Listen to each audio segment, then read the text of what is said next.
Welcome back to the dojo, everybody. This is TruTalk with TruMotion. We're a couple of guys talk about how to make the world a better place and hopefully make your day a little bit better in the process. My name is Mark, followed by my co-host Stephen. Stephen, how are you doing today? I'm doing all right. How are you doing today, sir? I'm good. Well, for those of you guys that can't see, which is everybody because we don't have cameras, we have a very special guest episode today. My better half, my wife, Shanna, is in the studio with us, and we are going to talk about anything and everything regarding martial arts, family, the tricks of being a martial arts wife, a business wife, all sorts of stuff. So we didn't really kind of let anybody know that this was going to happen. Obviously, we let her know. We gave her a semi-heads up about what's going on. But we didn't field any questions from the audience about what they would like to hear from us. So we're going to kind of essentially wing it. So, Steve, we're going to have you kind of ask us a couple of questions that you may have wanted to know about us. But I'm going to kind of field some questions, and we're just going to kind of do some dialogue from there. But first off, we have to get to our top five. Okay. This week's top five is top five, in my opinion, all-time rappers, hip-hop artists. Okay. Not like people you see at Macy's wrapping Christmas presents. Oh. Okay. Yeah, we're talking like, hardcore gangsters, stuff like that. Okay. So, Stephen, we'll have you start off with your list. Who do you got on the top five? Well, I'm very glad that I listen to rap music because that would help in the top five. It kind of does, So it's really, I have a very mixed bag. So I like old school rappers a lot more than some of the newer ones today. What? They're all right. New school's not very good. But the ones that I like to listen to are Exhibit, Bun B, Tech Nine. Tech Nine. And then got to throw in a few white boys in there. Let's do Chris Webby and E-Double. May he rest in peace. Who in the world were those last two? Yeah, you gotta look them up. Chris Webb and E-Double? Yep. Okay, I know Tech Nine and I know Exhibit. I have no idea who the other ones were. Well, this show helps you grow. I was going to say, because you're like old school, I was like, oh man, maybe he's got some people on my list. Okay, old school for me is 90s and early 2000s. Okay, fair enough. And well, Chris Webby and some of them are still doing their thing today. Well, Tech Nine's got like the Chiefs anthem right now, the Red Kingdom. I hear that song everywhere. Getting kind of tired of it. Yeah. So, all right. Well, Shanna, who do you have in your top five? Welcome to the show. Welcome. Thank you for having me. My top five, I have to say, number one would be Eminem. I think he's an amazing lyricist, and I think he has to be number one. Number two I have to go with Tupac, just because he's also up there. Have to take it East Coast to Biggie. I also, sadly, I didn't like his music until after he passed. So that's kind of when I started becoming a fan of Biggie. Number four, though, he used to be my man crush Monday. Think he's gone off the rocker a little bit, but I still have to put him up there, is Jay-Z. He's lame now. He sucks. So, and number five could cause an argument, but I'm prepared to defend myself. Number five, I have to go with is Dr. Dre. Okay, Dr. Dre, the producer. But if you look up his pages, now, okay, it says he's a rapper I'll give you and that. a producer. Probably the greatest rap album ever made was Dr. Dre's The Chronic back in the early 90s. That you can't get any better album than that, in my opinion. So, but yeah, I mean, yeah, you could argue Dre's a rapper. So that's my top five. I like him more as a producer, though. Yeah. So. But I'm with you. Jay-Z, he used to be killing it. And then I think he got wrapped up into somebody named Beyonce, and she's crazy. Like, I don't even care what anybody says. I'm not a Beyonce fan. It has nothing to do with against, like, her music or nothing. I just think she's crazy. And obviously, Jay-Z went from a street hustler to someone that looks like he's got turds hanging off of his head with his haircut. And like, my goodness, like you can't. What happened, Jay-Z? I want the old Jay-Z back. Like, leave Beyonce. Well, Come on now. At least I didn't choose Kanye. Well, that's true. Kanye, I feel like should be an honorable mention. Kanye, I put also Kanye as feel an like honorable he's mention. up there. He's also a little weird, but I think Kanye has to be in an honorable mention. Yeah. Hey, So Kanye's problem is he met the scorn called the Kardashians. Okay, he was granted, he was a little weird before the Kardashians, and then he met the Kardashians, and now he's bipolar. Go figure. Okay. Well, you love the Kardashians, so I'm going to ask you this question, okay?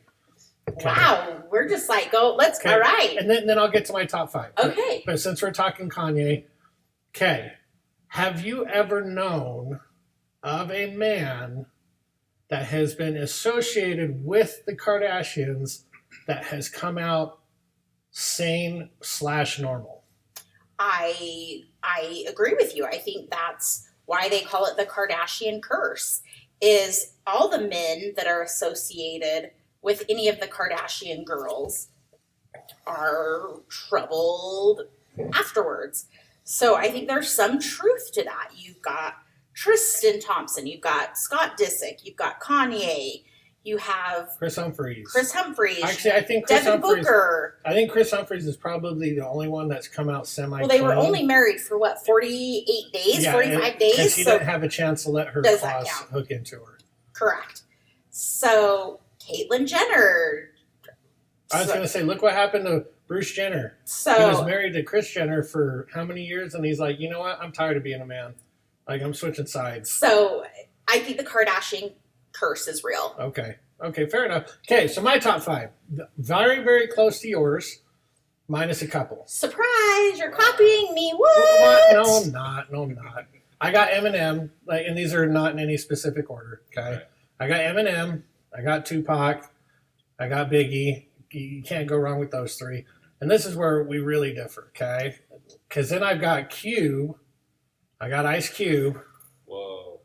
Yeah, Ice Cube. Oh wait, was he even a rapper, or was he a movie star? No, he's a rapper. Okay. I just want to make sure. Okay. Now, here, if you ask this newer generation of tards around here, he's an actor. Okay. But he was the hardest of hardcore rappers back in the 90s, okay? And then my last one is Snoop. Okay. All right. I'll give it that. Snoop's up there for sure. And you cannot have any rap list without Ice Cube on it. Okay, I don't even care what you say. He wrote the words and the lyrics to, F the Police. And like every rap song on the Straight Outta Compton album was Ice Cube. He was the main rapper in Straight Outta Compton. The greatest rap group to ever be hated. I agree. I don't know if he's top 5. Oh, absolutely top 5. He's top 4 for sure. I would say top 3 is Eminem, Tupac, and Biggie, hands down. You can't go. Those are the top 3. Then I would dare say top 4 would be Ice Cube. He'd be the Mount Rushmore. Stephen, you have to agree with me. Ice Cube cannot. Okay, Tyler, there. Master Martin, I know you're probably going to be listening to this. You need to back me up. He and I agree. Cube belongs on the top 4. What? Yes, absolutely. I'm not kidding. Cube belongs on the top 4. Okay, hold on. I noticed when you guys have your questions. So I feel like we have to have people either email or I don't know if they can. Comment below if you think Cube belongs. Yeah. Comment Send below. us an email. Or send us a hate email about how you think I'm right and everybody else is wrong. Yeah, definitely. Okay. Ice Cube cannot be in Give us top some 4. other rap artists. Because Yeah, some that we didn't miss. A top 5 doesn't do it justice. No, not at all. I was even thinking as a woman, I'm sitting here. Oh my gosh! I didn't even name one woman rapper. DeBrat. There we go. I was going to say Brown. Nicki Minaj. Oh, please. She's not a rapper. Come on now. You got to go old school, MC Light. Yeah, Okay, she's a real rapper. Okay, all right. Queen Latifah. All right. Is she a rapper or is she an actress? Yeah. Also would agree. So I think if my Dr. Dre can stay, I think some of these others can stay on the list. He shouldn't go. He was great. I just look at him more as a producer, which the fact that you could be looked as a producer and a top rapper, I mean, that's pretty good. Pretty good. Yeah. So who do we think makes more money? Ice Cube or Dr. Dre? Ice Cube. You think? Yeah. Yeah. Do you have an opinion? I don't have an opinion on this. I think Dr. Dre hit the billion mark when he sold beats to Apple, but Cube's got his own production company. Okay. He's got the Big Three, Okay. the basketball league, and I think he's got his own music label as well. Okay. Yeah. Well, hold on. We'll take it to the listeners. Going to Comment the internet. below if Ice Cube is still in our top 4. So that's really the number one question. And we'll take a little side break to see This has never been done. This has never been done. He's We're looking actually something looking up something on up while right we now. talk. Ooh, look at this. I'm bringing This I'm is what bringing happens when you bring challenges. Family on the show. Exactly. Yeah.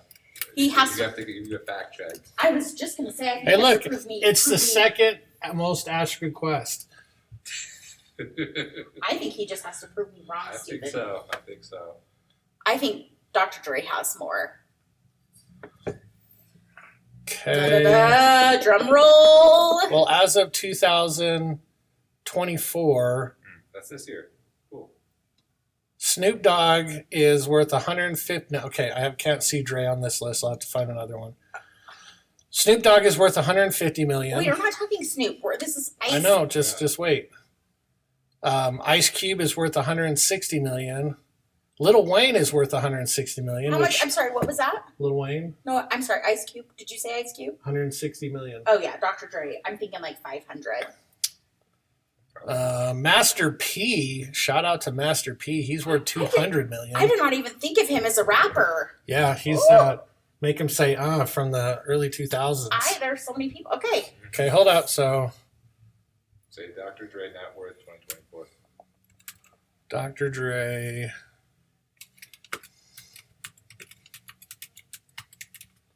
If you have a top 5 2024. of rappers or any other musicians, please comment them below. Okay, according to Or send us Google, he says he is widely regarded as one of the most influential figures in the history of hip hop and has built an empire through his music, business ventures, and production skills.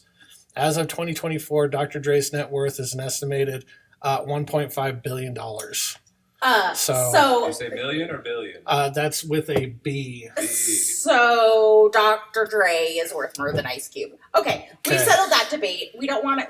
We can carry on. Go back to our regular East Coast Yeah. programming. So I'm right. Okay, carry on. Just want to make sure. Not done yet. No, because we're just going to type in specifically Cube as well. Cubes is, yeah, he's still nowhere near 200 million. Oh, he's only got a measly $200 million. What's wrong with you, Ice Cube?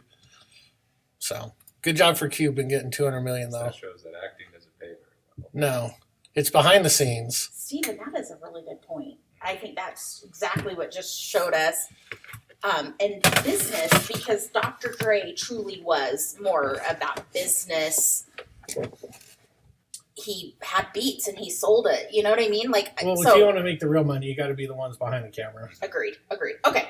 Sorry, everybody, for that little tangent Little squirrel sidebar. moment, but You're But- welcome. there's my top Okay. 5 rappers. That is a great top 5. Again, like always, we love to hear who you got on your top 5. If we missed anybody, feel free to leave a comment or email us at TruTalkTuesdays@gmail.com.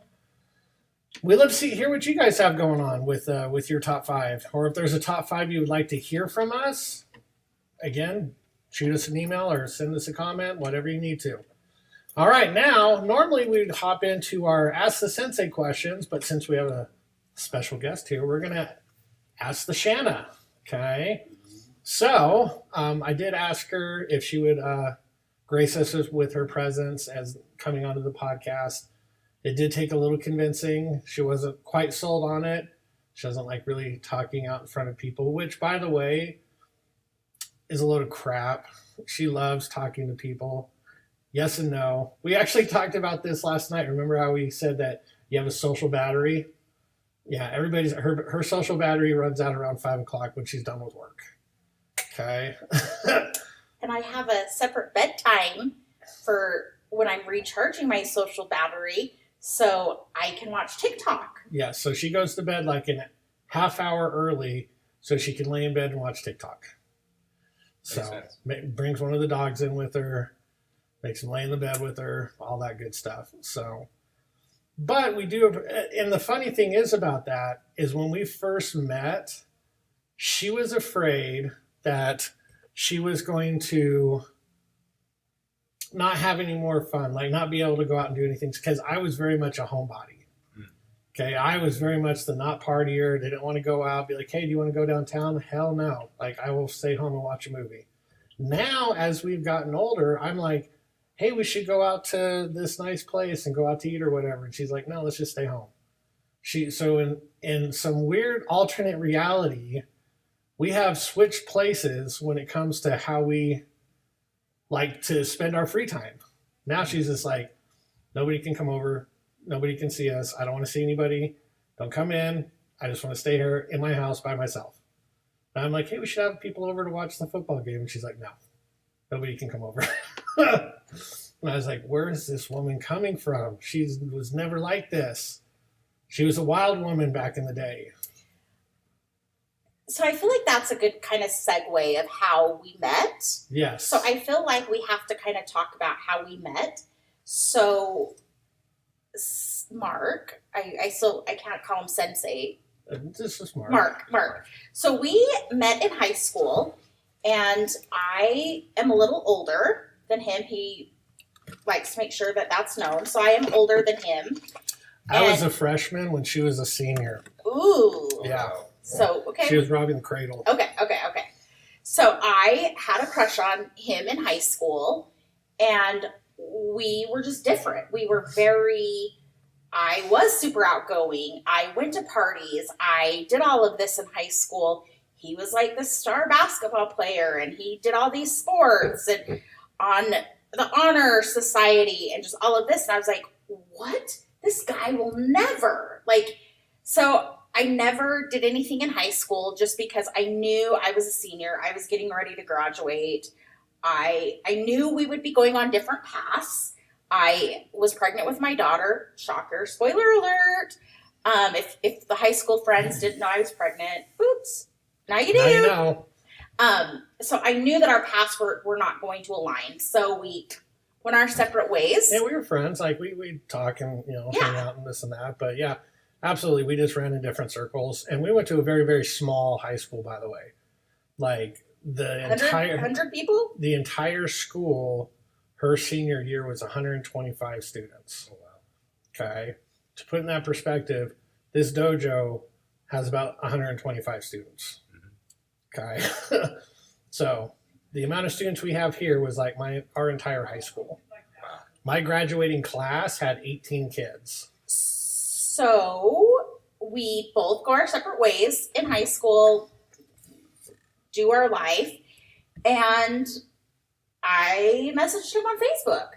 I know, right? Yeah, I messaged him. I took the chance and messaged him to ask him to go out for drinks or a movie or anything like that. He kind of ghosted me for a little bit. It was all good. I actually said no. He did. I said I think okay. twice. No, I said no once. Let me preface, because the schedule here running a studio is very demanding. So when you have one day off a week, you're like, oh my goodness, I don't want to spend it meeting a girlfriend. I don't You're want to. saying you need to recharge your social battery. Yeah, I need to recharge my social battery, or I just want to do my own thing. So I think she did ask again. Well, like she asked me, like, hey, do you want to grab a drink? I'd be like, I'd love to, but like I'm just super busy right now. I said when I have some time, I will reach back out to you. Okay, I think I did. I remember saying something to that Months later. Wow. Well, It was the first holiday weekend. yeah, it was Labor Day weekend. So in my mind, okay, this is how my mind was working. Be like, okay, we'll go out Sunday, and if it sucks, I still have Monday to like do what I need Big to. brain moment. Yeah, there. big brain moment. So for all you guys that are like trying to get out in the dating scene, at least give yourself one day to use. So if the date sucks, you still got a whole other day to do your stuff. Okay. Well, the date did not suck. And then I spent the Monday hanging out with her as well.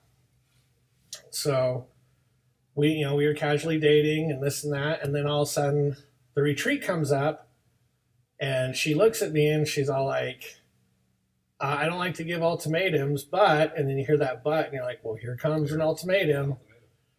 She was like, you're either in or you're out. So we're either in this together or you're not in it at all. And I was like, well, let's give it the weekend. Wait, ladies, I have to say, because I was catching feelings is really what it was. Yeah. It was either I'm catching feelings, and I knew that it was like we either have to be in a relationship or not. Yeah. So she was becoming attached. Okay.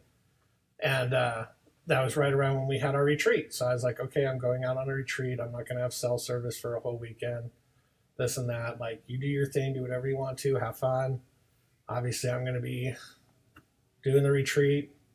We'll reconvene when I get back. And yeah, I was thinking about it.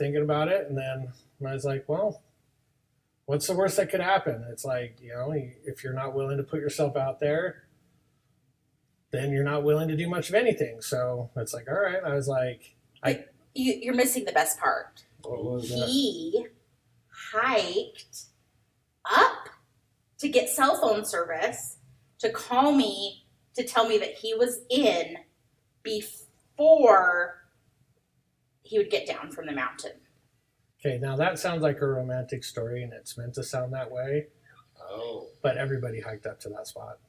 So that was the sunset. Stephen, what? That was the sunset meditation. I'm just kidding. I knew that. It's all good. Cell service. Yeah, Yeah, it's all good. I knew that. I knew that. Everybody. Yeah. So how it was presented, Yes, I'd be like, oh my gosh, I just walked up a 2-mile trail, and it was literally all uphill all day, the whole time, just to tell you this. And yeah, so I remember I told her, I go, I don't have a whole lot of time, but the time that I do have, I will make sure that I spend it as best I can with you and the family. So, because I told her, I go, I don't want to say this comes first over that, but this is the dojo's my living.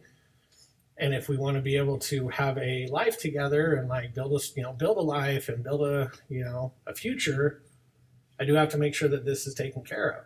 So, and it does consume a lot of my time. And that's been a problem with a lot of people. So I had to make sure that she was on board with that. So we had a very serious talk right off the bat, being like, do you have a problem with me working 6 days a week? Okay. And if so, I understand, but that's probably means that this probably isn't going to work. Okay. Are you going to have a problem with me working nights? Are you going to have a problem with me working long weekends? I told you I'm not going to have a whole lot of time, but when I do have the time's with you and the kids. So, and she said she was good with it. So, I think she still is good with it. So, right? I'm still Yeah. good. Okay. I'm still good with it. Yeah, I'm still good with it. Yeah. Because at the time there was a lack of that going around, where like nobody had drive, and the dating scene was like, granted it wasn't as bad as it is today, but finding somebody motivated and willing to work and willing to go out of their way to better the family was kind of not the standard. So yeah, and she even asked me, because at the time the dojo was doing okay, but it wasn't like anything spectacular. Granted, this was back in 2012. So she flat out asked me, because she was doing very well in her career. She goes, do you have a problem if I make more money than you? Because she had previous problems with other men where they're like, yeah, I have a big problem with that. Ego gets in the way. Okay. And I was all like, no, not at all. Because if that means more money that you bring home, that means more money for the household. And that whole saying, you know, high tides raise all ships, very much so in relationships. So men out there, like, don't be intimidated if your wife makes money. You know, now the truth is, if she's the right one, it's the right type of money for the relationship, and she'll still want to be with you. Okay. Because stereotypically, most women get in relationships to better their own social status because they want to find somebody with money. Okay. Then when they have their own money, they don't need that other person. Okay. And we talked about that too, didn't we? Remember those conversations? I think he's quizzing me now, Stephen. Yeah. Yes. Yeah, we talked about how Yes. we did not need each other for anything. But we chose to be with each other because we want to, not because we need to. Correct. And that's a huge difference between like wanting to be with somebody versus having to be with somebody. It's like getting to do the chores versus having to do the chores.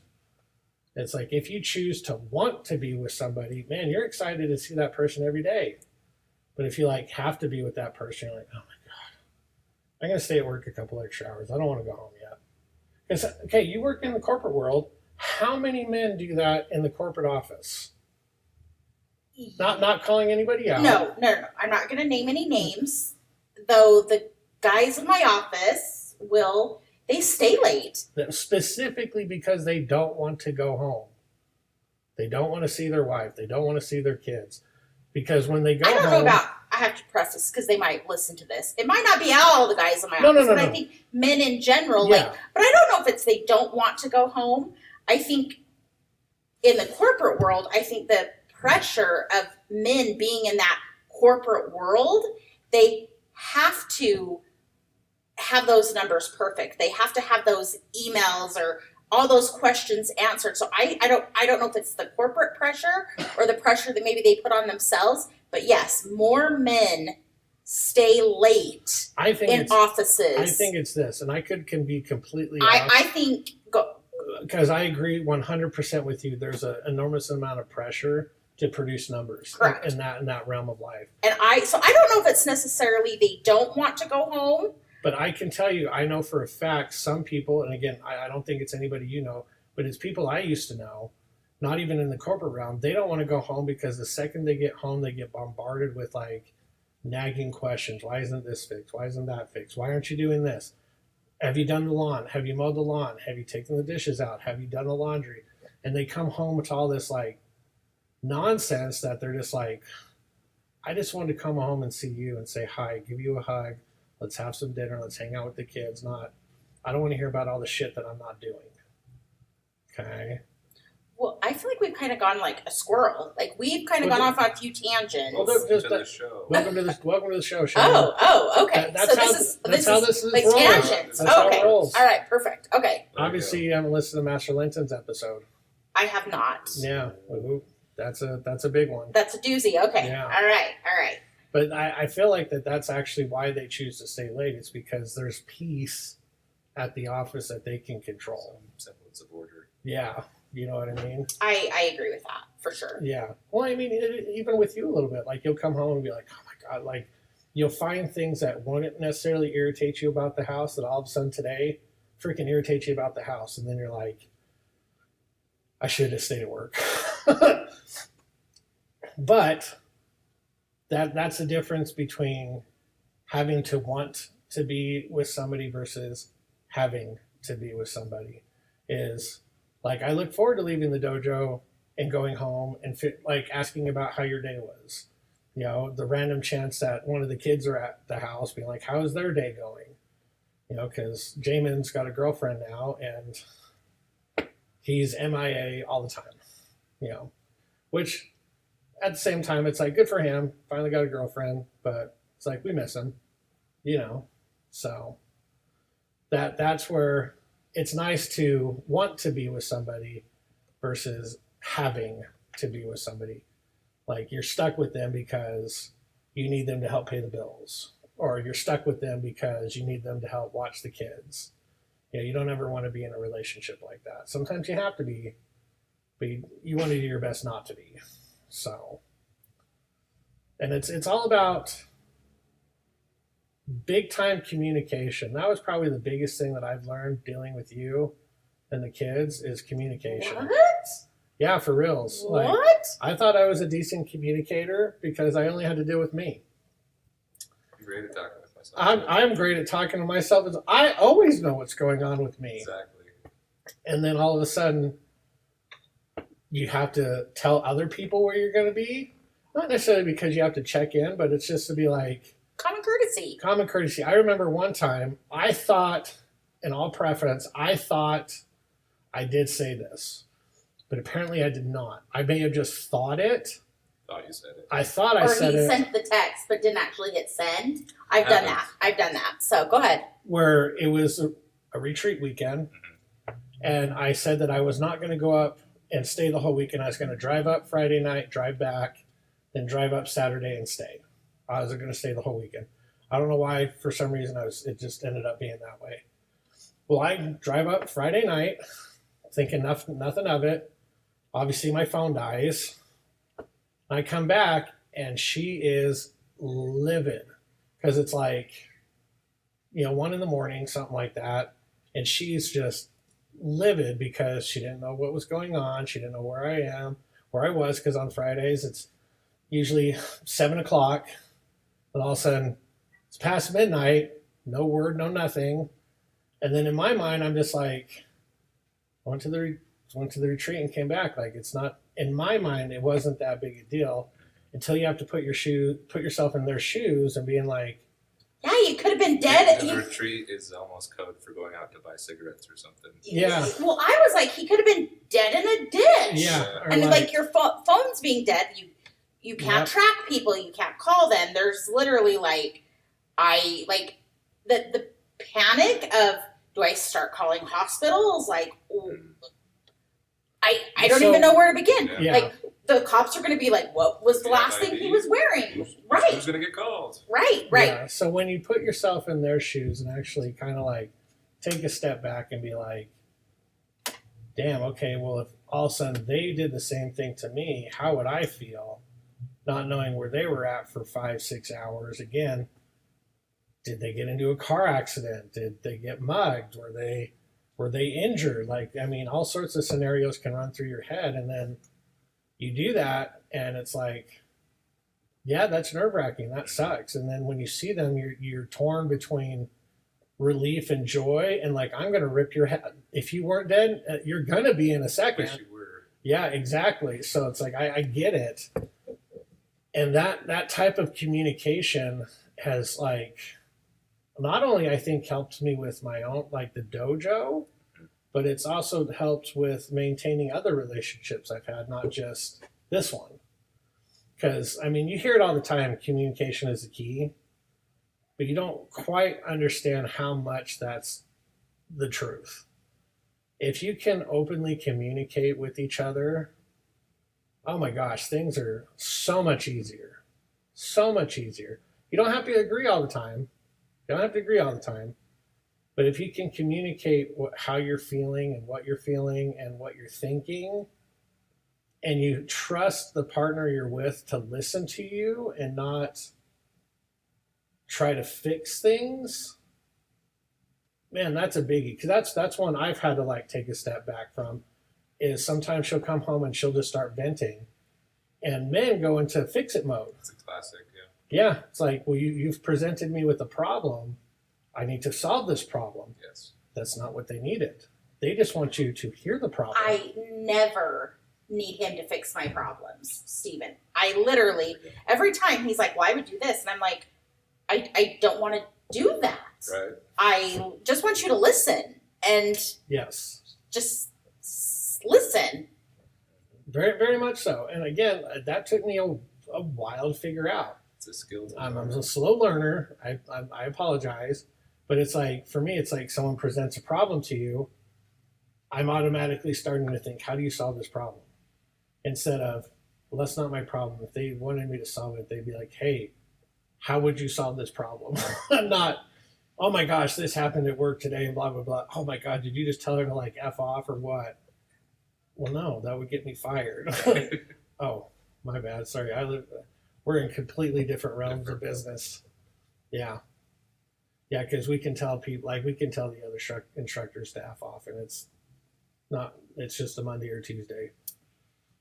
I can't tell my coworkers to F off. I mean, maybe I could. You can do it once. I feel like you can get a once. Yeah, you've been in the corporate world. I feel like you can get a once. There's very popular things you can buy called How to Tell My Coworkers Off Without Having to Talk to HR Afterwards. There's like some books. I might have to get those in my Amazon cart. I might have to build one, you know. Okay. Because you have some people that you would love to tell off, but it's just not the right time. I'm a firm believer there's a time and place for everything. So Very, very much so. So certain situations just aren't worth it. Yeah. Whether it's with my kids or people, that's something she's taught me too, because it's like, it's pick and choose your battles. Pick and choose your battles, because I was always all like, no, it needs to be solved now. Very direct. Yes.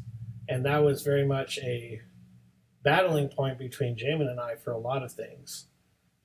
She'd be like, don't do it, just leave it alone. And I'd be like, whatever. And I would full steam ahead. And pick and choose your battles. Nothing would get solved, and then a few days later we tried at it again, and then it worked. So, well, agreed. I think there's a time and place for things, and then also I feel like there's choosing your battles, because some things aren't worth fighting. Like, I would rather save my energy and things for something that's worth fighting over. If you're driving down the road and someone flips you off, yeah, I could easily flip them off back, but it's not worth my energy to do that. Now, I might honk. Since we don't have cameras, I gave the biggest sarcastic glance possible. Because I have not. Audio picked that up too. Yeah. I have not flipped anybody off in the car. Okay. Oh. All right. I love Shanna and Maya to death, but they are two peas in a pod, and they like to cause trouble because, in their defense, the other person started it. Okay, now Maya is way worse at it at this stage in her life than obviously Shanna is. Shanna's gotten a lot older to where she can realize it's not really worth it to flip them off. Maya does not care. Someone flips her off, she gives them the bird right back, and then starts cussing at them through her window.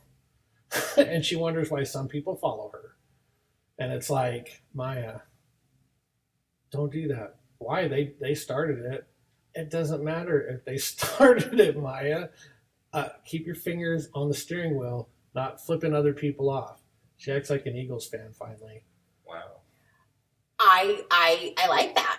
That's a good segue. Yeah. Eagles fans can be a little hectic. So you're exactly right. And finally, after 12 years, I finally gotten the entire house to be Eagles fans. Really? It's only taken 12 years and Jalen Hurts to actually make that happen.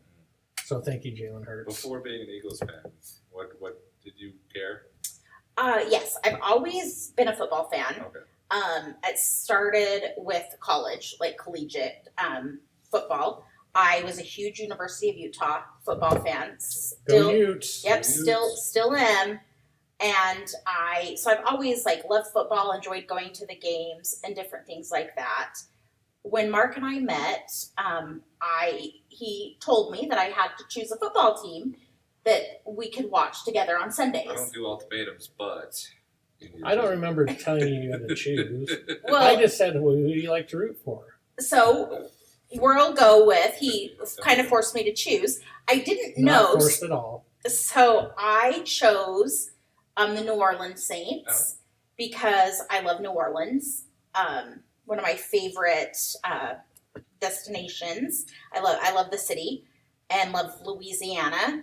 So I chose the Saints, and just, I don't know, every Sunday and watching football, and then all of a sudden like the Eagles. Oh, okay. Why are Like, the Eagles always on? Where are the Saints? yeah. And then it was like, oh, okay. No Like, such thing as the Saints. and then I was like, oh, like a Utah boy went to the Eagles in Britton Covey. So I was like, Good old Brent Covey. oh, okay. Like, I'm going to be an Eagles. Coach Reed. I don't think you liked it. He wasn't a coach for the Eagles at that time. But Then we have to go with Jason Kelsey. Jason Kelsey, and then obviously Jalen Hurts. And so then I was like, I'm an Eagles fan. That's why Maya's an Eagles fan. It's all Jalen Hurts. So that's how I became an Eagles fan. And it has been a great couple of years, to be honest with you. These two are louder and cuss more than anybody I've ever been associated with watching a football game at home. Like at home, like in our living room? Just being at home or watching like it on TV. in a home stadium? No, just okay. In your living room watching it on TV. I've never heard or seen two people get so passionate and scream and yell at a TV more than Maya and Shanna. Well, that helps. Yeah, it does. It really does help. They feel the energy. Yep. And this year we needed it. We had a few games that were a little rough. I will say I will never forget when the Eagles were playing the Chiefs this year. Mark was working and he was racing home so that he could get home for the fourth quarter. So he was racing home, and me and Maya were sitting in our living room watching the game, and Mark was like, okay, there's like this lull in the game, so I'm going to run inside and open the door as fast as I can. A big play happened, and we were screaming at the TV, and Mark missed it, and he like, what? And he goes, not very fun. Yeah, so we do like to scream at the TV. Yeah, and you gotta love it because it shows that passion, shows that energy. I tell him, how lucky is he that he has a wife and a daughter that love football and watched it on their own. We got wings. Yeah, we would every Sunday would be a big day, and we had to figure out ways to specifically get the Eagles on TV because living in Utah, you don't really get East Coast teams on the West Coast. I found a hack. She did find a hack. So if anybody wants to know, you go on Roku, and you can change your zip code on the Paramount Plus app. No, it has to be on your Roku device. Yeah, the Paramount Plus app. Correct. Then it shows the TV in that network. Whoa. Yeah, so everybody always, when they sign up for their Paramount Plus, they put a Salt Lake City area code. So then it just shows the Salt Lake City networks. But then you can create a new account and specifically put an East Coast area code that will show East Coast or like Philadelphia news broadcasts. So it's funny, we were watching the first game of the year. It was when the Eagles were playing the Patriots, and the ticker at the bottom saying that there was like an armed robber with like a bomb running through certain neighborhoods. And we're freaked out. Oh my out. God, what is going on? And then we're like, oh, that's in Philadelphia. Oh, wait a minute, this is We're Philadelphia. safe. Like, who cares? It's Philadelphia. Yeah, it was that first time. We looked at the neighborhood and we're like, where is that? And then we're like, oh God, that's in Philadelphia. Never mind. Well, I hope they're okay, but we don't care. Oh, wow. So, yeah. But you can't do that on Apple. Apple is very strict. We know about this. We know about Apple. Okay, so Apple is very strict, and you cannot change your zip code. And you have to, like, submit a request into them to change the zip code. And I'm pretty positive they're going to confirm if you're lying or not, right?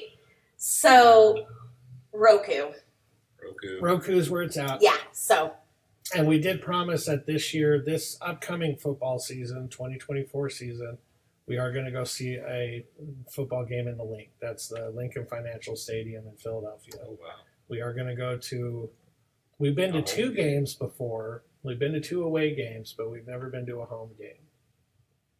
And we really want to go to a home game. We were supposed to go to the Dallas-Philly game in Philly this year, but then our little Maya decided to derail that quick, fast, and in a hurry. And she put this whole flight plan, vacation plan, every cost, everything. And it lined up with the California tournament. And it lined up with the California tournament. And she's like, Mark, you can do the tournament and go to a football game all in the same weekend. And I'm like, damn it, Maya. You're right. I can. And I'm actually really glad we didn't go to the Dallas-Philadelphia game in Philadelphia because it was snowing. And one thing about me is I am a fair weather fan. Yeah. I don't care if I'm watching the Utes or the Eagles or whatever I'm watching. If it's outside. If it's outside and it's cold and I'm wet, it's gonna be. And then if you're paying those ticket prices, yeah. I'm going to stay and enjoy the game. And so it would have been miserable. So I think everything happens for a reason. So there we go. And the 2 games we've been to have both been like semi-domes. Well, one of them was definitely a dome. It was the Arizona Cardinals in a dome. Man, dome football, like as a spectator, super nice. Like it's the way to go. As a player, I don't know. There's something about playing in the elements that's fun, but I don't know. And then we've also been to SoFi Stadium, which is enormous. Like, holy crap, there's 70,000 people in here. This is insane. Yeah, and it's right in the middle of the ghetto. And try catching an Uber. Oh my gosh. We since found out that what they do near SoFi Stadium is all the Uber drivers turn off their app so that it looks like there's no drivers. So then they can dictate their own prices. We paid $100 to go 3 or 4 miles, $100, and I had to Venmo. Yeah. And I remember being like, getting in the car, and I remember, this is not safe. This is not safe. One thing Mark has taught me is safety and be aware of your surroundings and all of this. And the whole time I'm like, this is not safe. This is not a good idea. But I kept thinking, okay, Mark's with us. Like, if anything goes sideways. And I'm just thinking, get me the hell out of here. I want to go home. Yeah. And so catching an Uber, that all the Uber drivers turn off the app so that they can dictate their own prices. And I didn't even know that was possible or a thing until our driver told us that's exactly what they do. And they park, and they're all Uber and Lyft drivers, but they just turn off the app then they don't have to split it with the Uber or You Lyft. might have just uncovered a big conspiracy. Sorry, everybody in Southern California, But I'm pretty sure it's probably not in just. I'm sure it's everywhere. But I've never experienced that or seen that or knew that was a thing. And what's crazy is that they're all Uber and Lyft drivers. So it's not like they're just random people like picking you up. They do drive for Uber and Lyft. But then if all of them turn off the app, then it looks like there's no drivers. So then nobody is like fighting for that like person to pick up, and then they dictate their own prices. So that was the craziest thing that I think I saw in Southern California at SoFi Stadium. yeah, that was pretty Besides cool. the beer prices. Those were a little steep also. Really? Okay, so Yes. Like comparative to here? yeah, a tall boy was like $25 or something. Oh yeah, that's Is that hair prices? Not Okay. I was shocked. That's why I don't drink at football stadiums. Plus, that means your ass has to go to the bathroom. And like when I get to the stadium, like I'm in my seat and I do not move. Do you ever take like snack breaks? Nope. No, he doesn't. He legit stays in the seat the entire time. And I'm Yeah. like, oh, I need a beer. Oh, I need popcorn. Probably Oh, walk around the stadium. yeah, I need whatever. And Nope. he does not leave until. I don't want to miss anything. Nothing. Warm-ups, nothing. And if you eat, you got to go to the bathroom. If you drink, got to go to the bathroom. So I'm just like, I don't even want to leave for halftime. Like I will sit Crack in the the chair. system here. Yeah. Like don't get anything when you're watching a game. Just sit your butt in the chair, watch the game. You know, if you wanted to eat, go to a restaurant. Watch the game at the restaurant. Okay. Yeah. Like, yeah, I don't get how people are like, I'm going to eat in this little tiny seat with like hundreds of people around me. I I would have to, like, I'm not a big eater, like this full meal by any means, but like popcorn. A lot of stadiums are going cashless and like you can't order, you have to order everything on apps and all that. And I'm just, maybe I'm a little old school, so I just want to go pick up my drink and my Part of popcorn. the experience. Yeah. So I was more people watching, I guess. Ooh. And like looking around and just kind of like that, like being in shock that, oh my gosh, there's 70,000 people here. And that's a lot of people. So I did a lot more people watching. And it was great because we were in Southern California as the away team, and the Eagles, You were a part of it. yeah, the Eagles fan base was probably about 60% of the entire population in SoFi Stadium. Like everybody we sat around were Eagles fans. Like I maybe saw 5 in our section, and it's like, where are all the Rams fans? But yeah, the Eagles community, man, they are hated by everybody unless you're in it. If you're in it, man, there's no other fan base that's better. But if you're not a Philadelphia fan, they're a bunch of assholes. Yeah, they love to flip everybody off. They love to tell you that you're not good enough, all that jazz. But they're just passionate fans. So, yeah. But moving on, let's talk. Squirrel, big Hey. squirrel. Hey. All good. Let's. Okay. Like you said, welcome to the show. All right. That's how these things go. Perfect. I did want to. I feel like I can ask you this question just because I don't think it's like weird or nothing. Tune in next week for the second part of this interview. Kick it with us then.